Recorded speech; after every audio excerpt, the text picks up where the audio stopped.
London, 1888. The capital of Victorian England was tarnished by a series of sordid crimes. They took place in Whitechapel, a working-class district in the East End. All the victims were women, prostitutes, mutilation, disembowelment. The police never solved the case. But one name is associated with all these crimes: Jack the Ripper. Within no time, this mysterious murderer became a legend and the world's first serial killer. This extraordinary case takes us to the very heart of Victorian England's obsessions and fantasies. It reveals the dark side of our modern age.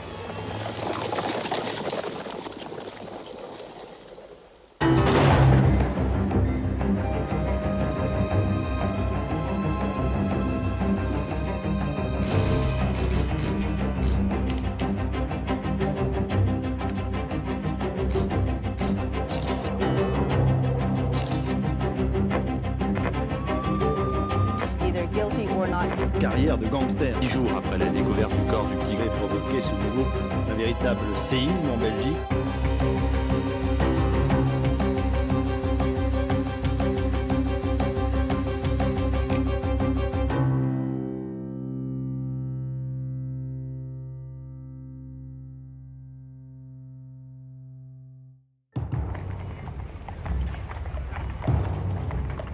In August 1888, a series of crimes brought the buzzing capital to a halt. 3 prostitutes had been brutally murdered in the district of Whitechapel, but their killers had left no trace. Martha Tabram, stabbed 39 times. Marianne Nichols, throat slit and disemboweled. Just like Annie Chapman, whose uterus was ripped out as well. On September 27th, London's Central News Agency received a letter. It was penned in red ink because, its author said, the blood with which he had wanted to write had unfortunately dried. The author claimed responsibility for these first 3 murders and promised to strike again.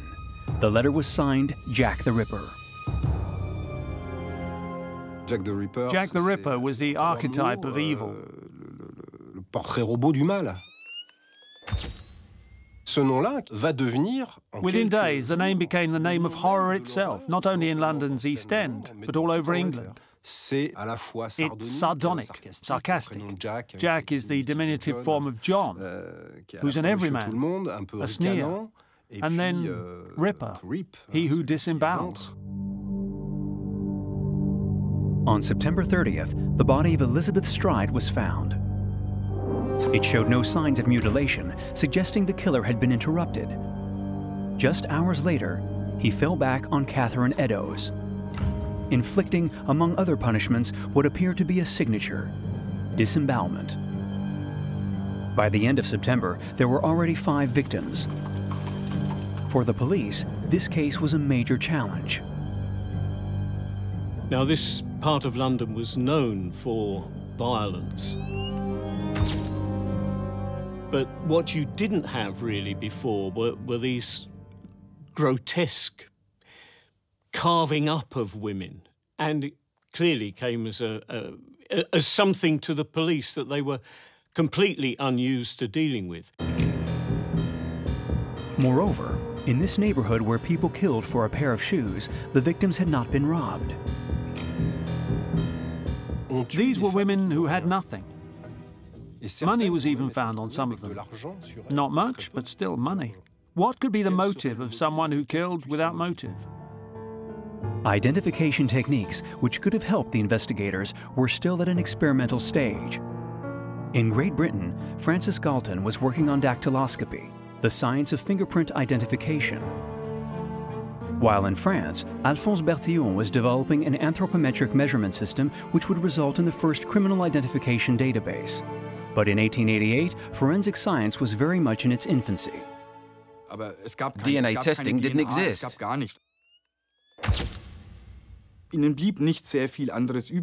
All the police could do was interview witnesses visit the crime scenes, and knock on people's doors and ask if they had heard anything. In September and October 1888, the police questioned 2,000 people, investigated the comings and goings of over 300 of them, and arrested 80, then released them.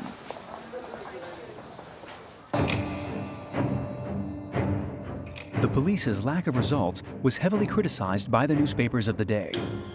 Focusing on sensationalist crime stories, the popular press had prospered since the mid-19th century, but with this case, its readership soared. Founded a year earlier, the Star saw sales increase from 20,000 to 200,000 copies. The forerunner of today's tabloids, the Illustrated Police News offered readers a weekly illustrated account of the investigation's findings. The case was headline news around the world.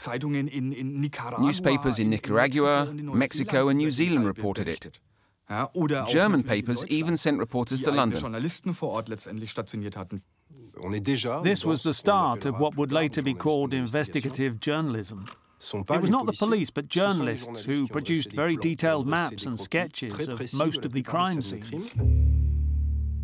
But the press proved as incapable as the police of identifying the elusive killer, who had been at large since first striking 2 months previously. The newspapers continued to fuel the anxiety that had taken hold of the country. To describe this new phenomenon, the term moral panic was coined. In Whitechapel, the situation was especially tense. Many residents joined the vigilance committee set up by George Lusk. The hunt for scapegoats was on.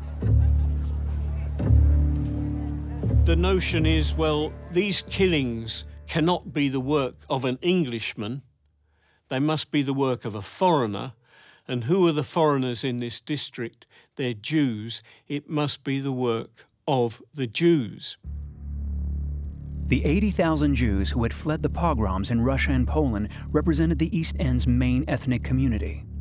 There is a piece of graffiti written on the wall in chalk at one point during the murders, written in bad English, which says, "The Jews are the boys who will not be blamed for nothing." The police were worried that this might create a London pogrom, so they immediately ordered this piece of graffiti to be removed. The emotions roused by the case gave rise to an unusual phenomenon. Thousands of letters were sent to the police and newspapers.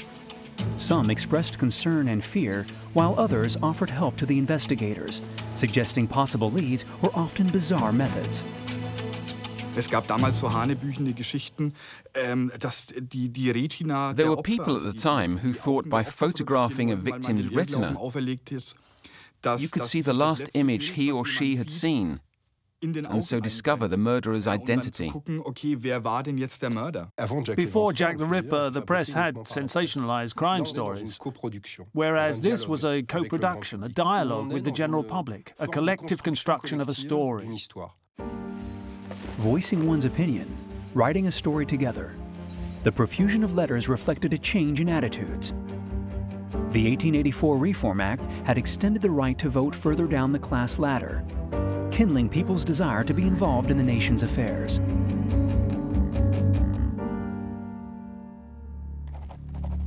For the investigators, examining all these letters proved to be an eye-opener. Dozens were signed Jack the Ripper. Each more grisly than the last, all claimed responsibility for the murders. But the handwriting differed. What if none of these letters was from the real killer? What if the name Jack the Ripper was pure invention? Without any doubt, it was journalists who invented the name and printed it in their newspapers after sending fake letters to the news agencies. It's a brand name, and so it's almost an advertising slogan. It's the end of the 19th century that we start to have brand names such as we recognise, but there's the real power of advertising, I think, that is caught up in the idea of Jack the Ripper. On November 9th, 1888, the killer struck again. At 13 Miller's Court, the body of Mary Jane Kelly was found in the small room she rented. She had been horrifically mutilated.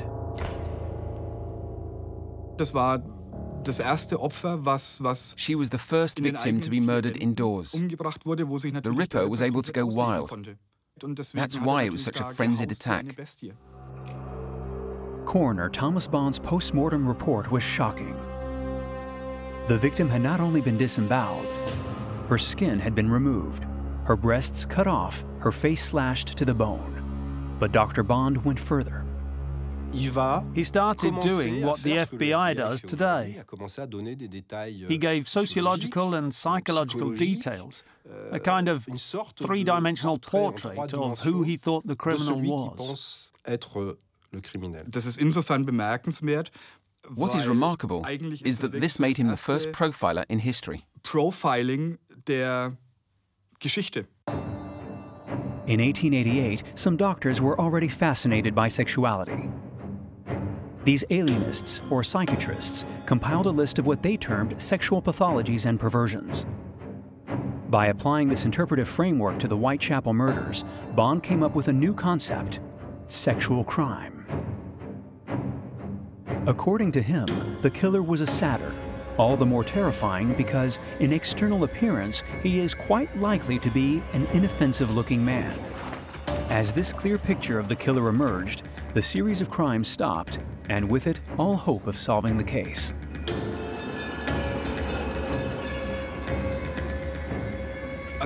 The investigation went on for a few more years. It was officially closed in 1892. They hadn't caught anyone, so the case had to be closed. It was not easy for Londoners to move on. The case had reawakened Victorian society's deepest fears.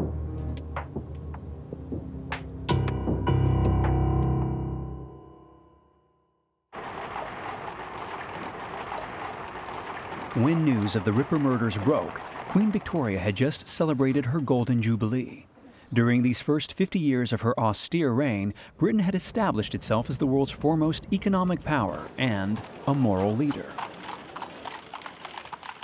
The Victorians like to, well, they did regard themselves as superior to their continental European neighbours.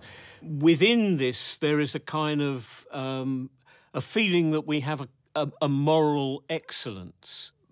But they were aware that under this, there was a kind of a murky pool of criminality, and that people in this area could be violent, could be dangerous. With the Ripper case, this wealthy and puritanical nation was forced to face its demons, starting with poverty, which contrasted starkly with Britain's global influence and niggled the authorities. Poverty was seen in moral terms as the consequence of the working class's improvidence and turpitude. But by the 1880s, attitudes had begun to change. Charles Booth, a pioneer of sociology, produced a scientific analysis of poverty, inventing the concept of the poverty line. To help the government take action, he created a street-by-street London poverty map. From yellow and red, for the wealthy and well-to-do, to black for those he called the semi-criminal classes, those of the East End and Whitechapel. The findings were distressing. Children sleeping on the streets, people on the verge of starvation, flop houses, but also alcoholism, overcrowded slums, and thousands of prostitutes.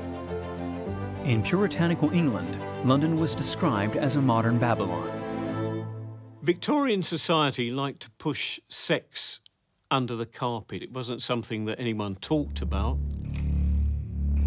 Breaking the taboo of a prudish society, the Ripper case made prostitution headline news. Some saw this as an opportunity to launch a moral crusade. There were even readers' letters saying, "Let Jack get on with it and rid us of the East End's pestilent prostitutes." Prostitution is a complicated business in poor areas in the late 19th century because many women move in and out of prostitution. The Ripper's victims were not full-time prostitutes. They couldn't earn enough through the ordinary job that they had. Prostitution was a way of getting the next meal, of getting a lodging for the night. So Jack the Ripper's victims were poverty-stricken. Most were over 45. For the time, these were old women. They certainly did not resemble the prostitutes of popular imagining. But this great outpouring embarrassed the well-to-do who, despite their sanctimonious words, represented the brothel's main clients. The perversity of the privileged classes versus the immorality of the poor. Robert Louis Stevenson had recently given this social hypocrisy a face in his celebrated novel Dr. Jekyll and Mr. Hyde. Published just 2 years before the murders, it was hugely popular. The novel was adapted for the stage in London at the height of the Jack the Ripper scandal. I suppose there is something within the Jekyll and Hyde story which suggests that a respectable person can do monstrous things. There were many suggestions in letters to the Central News Agency that the actor, Richard Mansfield, who was playing Jekyll and Hyde in the production that was happening, that his performance was too good. He wore a particular kind of makeup that reflected light differently, and the lighting changed when he did his transformation from Dr. Jekyll into Mr. Hyde.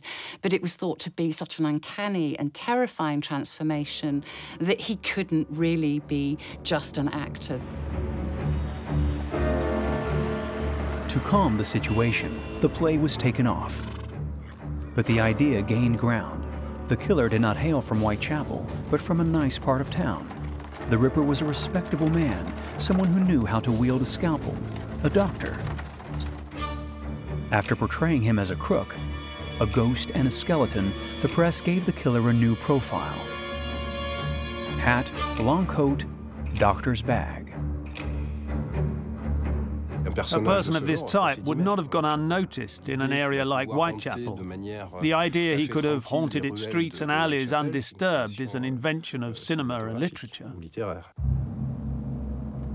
In the years following the murders, the figure donned a symbolic cloak. Fog, the thick, acrid London fog caused by coal fires. We know now there was no fog the nights of the murders, but no matter. Fog had become the symbol of the ills of industrialization. Jack the Ripper is the progeny of the booming industrial society of the mid and late 19th century.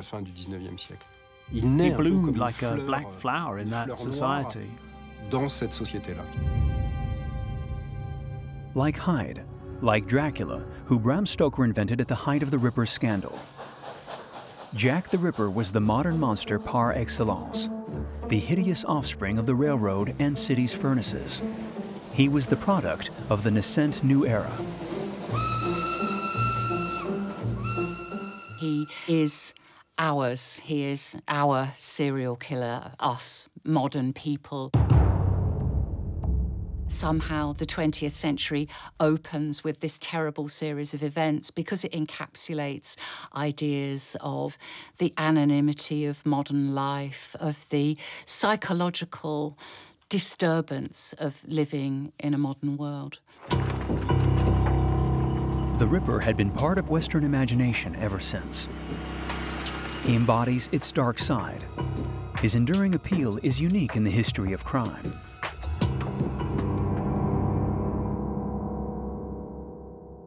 We have basically no idea of who committed these crimes. It might not even have been the same person.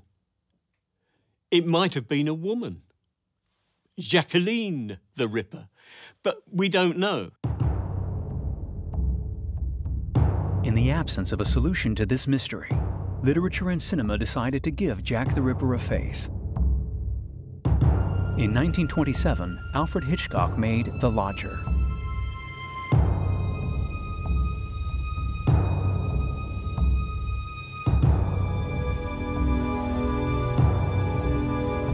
The movie is based on the novel by Mary Belloc, in which a mysterious lodger is suspected of killing a number of young women. 2 years later, Austrian director Pabst made his contribution by featuring the Ripper in his masterpiece, Pandora's Box. Here, he outwits Sherlock Holmes. His notoriety is legendary. In the 1990s, the great graphic novelist Alan Moore gave the legend a new lease on life and brought it bang up to date. Alan Moore's From Hell has a very strong element of the crossing of time. The savagery of the crimes acquires a mystical dimension here. After killing Mary Jane Kelly, Moore's Jack the Ripper suddenly travels through time. He gives birth to the 20th century and its torments.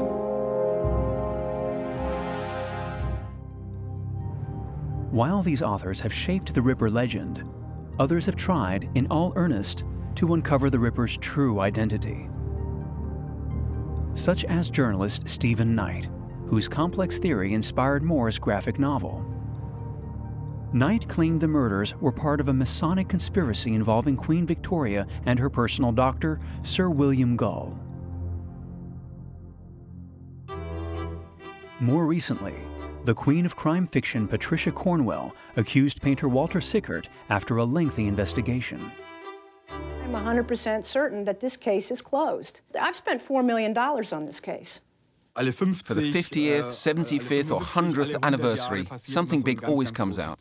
I'm 100%. Je suis certain à 100%. Preuve absolue. On peut classer l'affaire. On a réussi. We've done this. These amateur historians have given their discipline a name: Ripperology.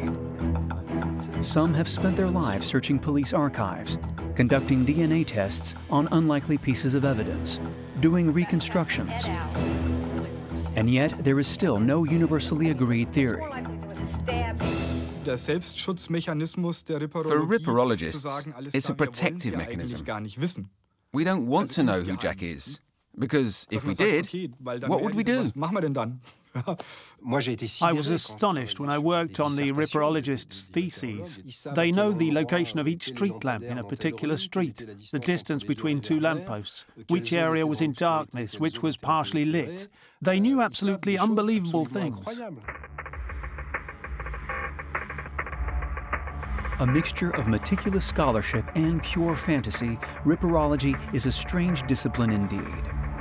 It is proof of the fascination Victorian England still holds today, but also of a crime story's ability to feed popular history. Tours of Whitechapel have become the local attraction. For a few pounds, a guide will take you to the murder scenes. Mesdames, Messieurs, c'est ici que se trouvait le corps mutilé de la 4e victime.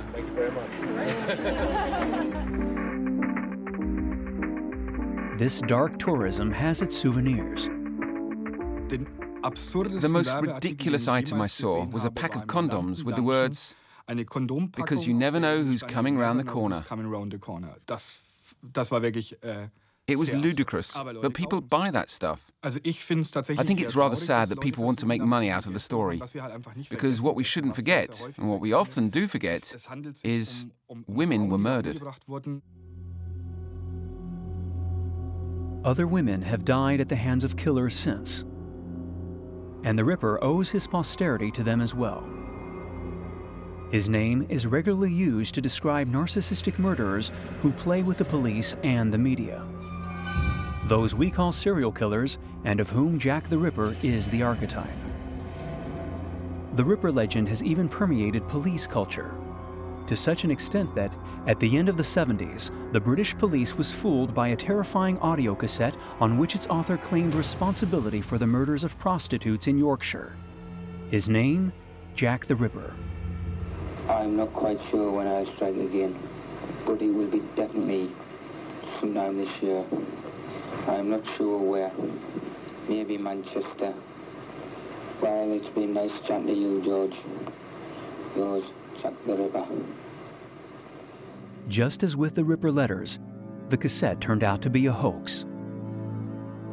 The actual squad who were working on the case were so caught up with ideas of monstrous, villainous murderers that they were looking for somebody very different from the ordinary lorry driver that he turned out to be. Maybe Jack the Ripper was an ordinary man too, someone insignificant with little to tell us about himself or ourselves. We will never know who carried out the murders, and so it means that that blank space will continue because it can still be given new content, new directions, new concerns. Since Victorian times, Jack the Ripper has shaped our view of crime, blurring the lines between fact and fiction. He has become a modern legend made of violence and sexuality.